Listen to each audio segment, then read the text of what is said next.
La première étape, vous allez voir la manipulation de ce faux pasteur en utilisant en fait, puisque dans chaque communauté, il y a ce qu'on appelle les armoiries. Il y a ce qu'on appelle, d'autres vont appeler des totems, d'autres vont appeler un emblème, et ainsi de suite. Est-ce que vous voyez en fait, ce sont des éléments forts qui constituent en fait l'essence même ou bien la constitution, la loi d'un pays, dont appartient comme un drapeau. Quand vous voyez par exemple le drapeau français, mais tout le monde s'incline devant ce drapeau parce que derrière ce drapeau, il y a une histoire, il y a un vécu. Est-ce que vous comprenez? C'est à partir de ça, c'est ça qui renie en fait le peuple français. Est-ce que vous voyez? C'est ce qu'on appelle un totem, un emblème. Et derrière cet emblème, c'est toute une constitution. Est-ce que vous voyez? Tout le monde fléchit genoux devant ce drapeau. Mais est-ce que ça veut dire que c'est ce drapeau qui est le créateur? Mais c'est comme ça dans toutes les sociétés. Alors, maintenant, vous allez voir comment il va manipuler. On va aller en fait en même temps dans le livre de ce monsieur de Zoulassan et dans les livres classiques et vous allez voir. Donc, on va aller dans son livre. Voici ça. Le livre qu'il appelle le livre initiatique, le plus, je ne sais pas quoi. On va vous démontrer des choses, comment il a fait. Donc, vous allez comprendre que l'histoire qu'il a arrangée, parce que dans son livre, en fait, il n'a pas tout écrit. Hein. Il est parti, il a copié ce qui l'intéressait. Il a sectionné d'autres éléments dans le livre de Paul de Tarse, en fait, selon le récit de Paul de Tarse. Donc, il a sectionné ce qui ne le plaisait pas, il a pris, il a concocté et il a mis. Alors, dans les Bibles classiques, ben, avant d'arriver dans les Bibles classiques, lisons d'abord ce que lui, il a écrit. Donc, il veut démontrer que, en fait, ceux qui adorent, par exemple, Yahvé, tout ça, que c'est les dieux, c'est les Grecs qui sont derrière, c'est ceci. Déjà, vous devez savoir que Paul de Tarse, en fait, ce qu'on appelle Paul de Tarse, était originaire de l'Afrique de l'Est. Parce que c'était un Hébreu. Est-ce que vous comprenez? C'était un Hébreu et il était de la tribu de Benjamin. Et c'est en Afrique de l'Est. Allez vérifier. Parce que Hébreu, on a appelé également Abraham. Hébreu, j'ai démontré dans plusieurs de mes vidéos qu'Abraham venait également. Lui-même, il a écrit qu'Abraham venait de l'Afrique de l'Est dans son livre. Abraham venait de l'Afrique, que lui, il appelle Wassé Djedou. Donc, Abraham a été appelé l'Hébreu parce qu'il vient de son ancêtre, était également Hébert, d'où l'Hébreu. Donc, et Paul de Tarse également, c'était un Hébreu, vous pouvez lire dans les Bibles, dans les épîtres là-bas. C'était un Hébreu également, de la tribu de Benjamin. Vous pouvez taper dans Google, vous allez voir. Donc, il venait également de l'Afrique de l'Est. Est-ce que vous comprenez? Alors, qu'est-ce que ce personnage de Zola a écrit dans son livre? Dans ce qu'il appelle et sommet dans Paul de Tarse, au chapitre 4, le verset 14. En fait, le verset 14, qu'est-ce qu'il a dit au verset 14?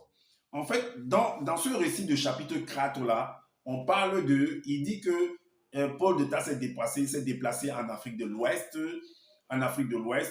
et il parle dans ce déplacement-là, il y a le naufrage également qu'il a subi, il a fait la rencontre des démons reptiliens, et vous allez voir comment Zola, dans les Bibles classiques, il est parti piquer pour venir faire tout ça là. Ok. Maintenant, on va lire au verset 14. Le verset 14 nous dit que dans la série, dans la phase où il a fait la rencontre avec des démons, soi-disant reptiliens, j'ai dit que c'était n'importe quoi en fait. Alors, le verset 14, il écrit que dès que les villageois les virent, ils élevèrent la voix et dirent en langue songhai ancien, les dieux sous forme d'hommes sont descendus vers nous. Donc, Paul de Tarse a eu à faire un naufrage. C'est celui qui se rendait, comme Zola écrit, s'en rendait en Afrique de l'Ouest. Donc, Paul de Tarse était issu de l'Afrique, originaire de l'Afrique de l'Est. Ok. Donc, il a fait un naufrage en allant vers l'Afrique de l'Ouest, ce que Zola écrit, il a fait un naufrage là-bas. Et pendant son naufrage, selon le récit que Zola a concocté, il s'est arrêté en fait dans un village. Et dans ce village-là, en fait, il a fait face à lui des démons reptiliens. Et il est sorti d'une forêt, en fait.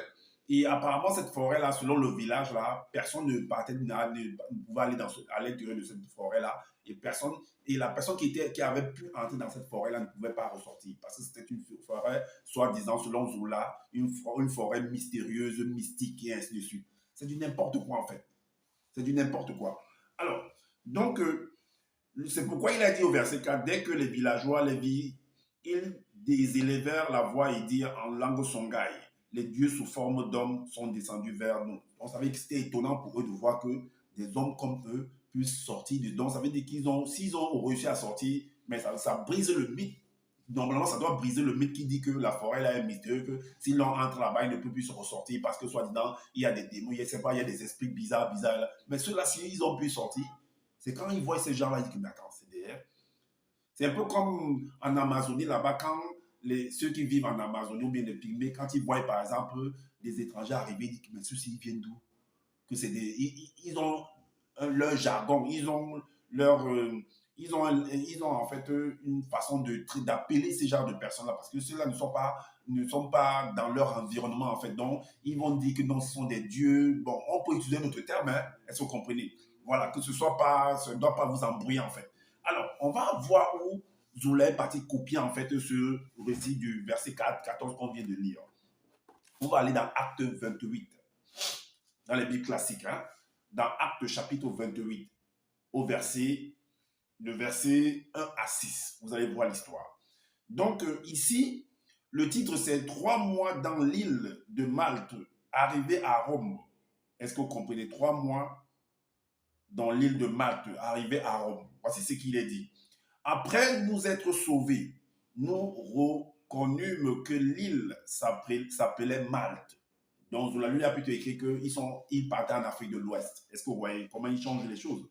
Alors, le verset suivant nous dit que les barbares, dont Paul de Tarse et tout c'est-à-dire que tous ces acolytes, en fait, traitent les habitants où ils ont fait naufrage là, ils les traitent de barbares, en fait. Donc, c'est des gens qui, selon l'explication ou alors selon l'analyse, en fait, ils sont considérés comme des hommes qui sont, généralement, on dit que, qui ne sont pas civilisés.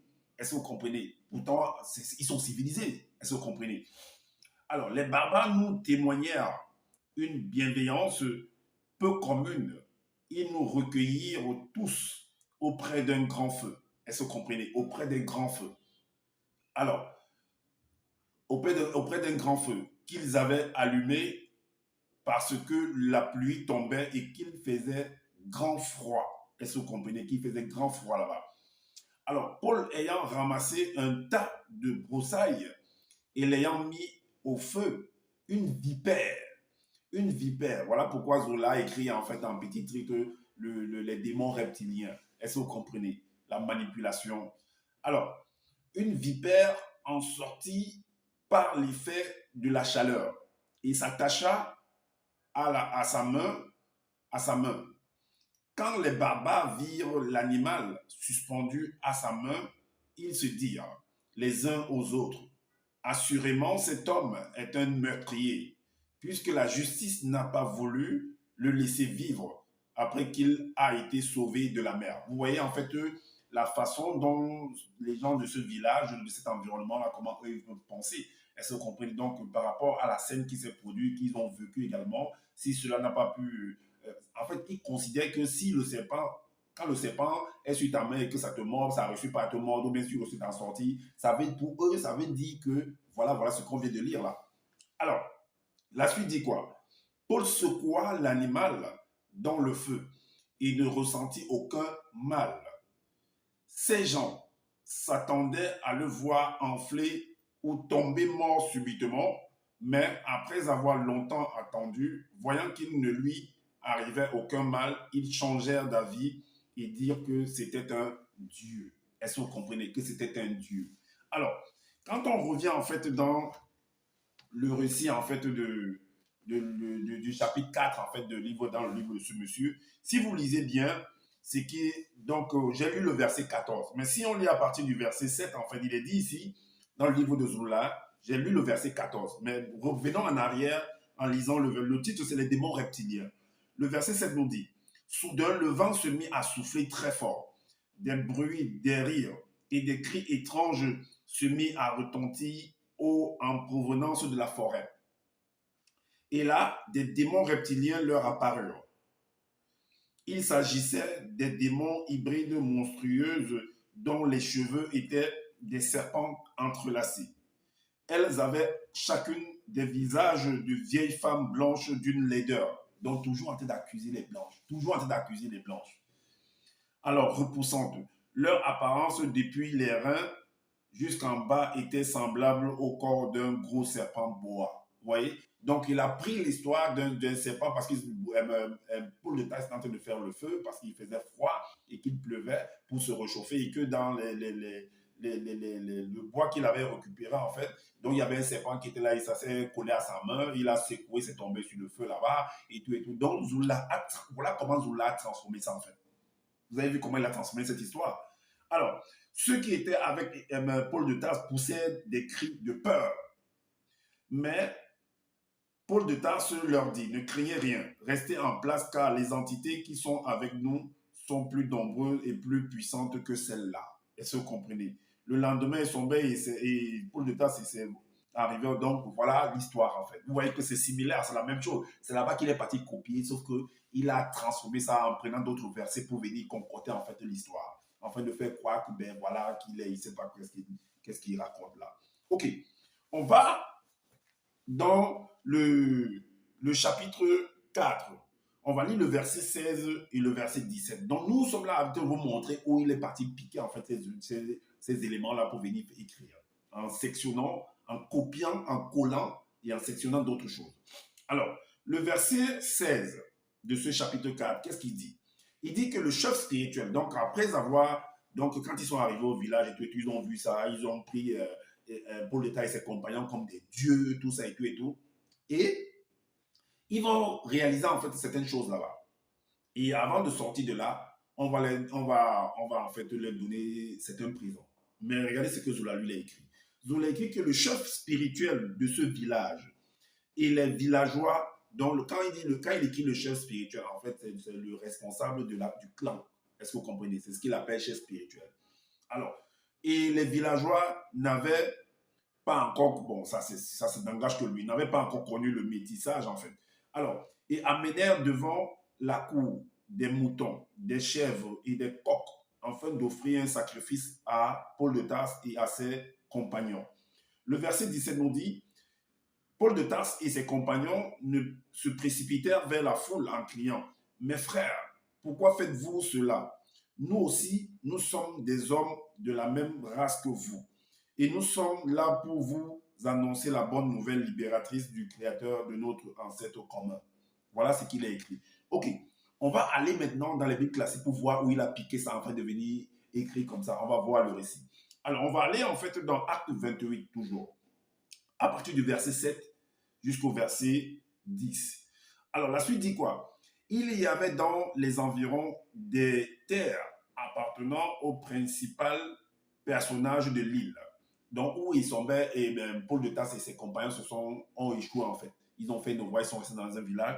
Et le responsable là-bas, lui, Zola a écrit que c'était le chef spirituel de ce clan-là en fait. Donc, qui s'appelait Publius. Sinon, ce qui est les Bibles, là, on a écrit dans les Bibles, nommé Publius, qui nous reçut et nous logea pendant 3 jours de la manière la plus amicale. Alors, la suite dit quoi? Le père de Publius était alors au lit, malade de la fièvre et de la dysenterie. Paul s'étant rendu vers lui, lui imposa les mains et le guérit. Depuis quand tu pries sur quelqu'un et tu imposes les mains et guéris? Depuis quand? Mais vous rêvez ou quoi? C'est ce qu'ils ont écrit. Ok. Le verset suivant dit là-dessus, 20, parce qu'il a accompli quelque chose par rapport au chef du responsable du chef du clan, en fait. Donc, son papa, il a réalisé quelque chose selon ce qu'on vient de lire. Alors, voilà pourquoi là-dessus vint les autres malades de l'île et il fut guéri.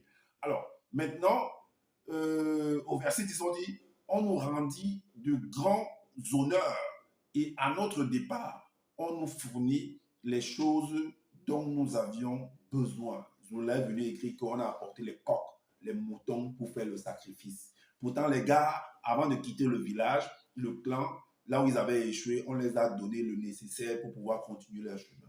Voilà comment, vous voyez comment il a manipulé ça? Vous voyez comment il a manipulé? Ok,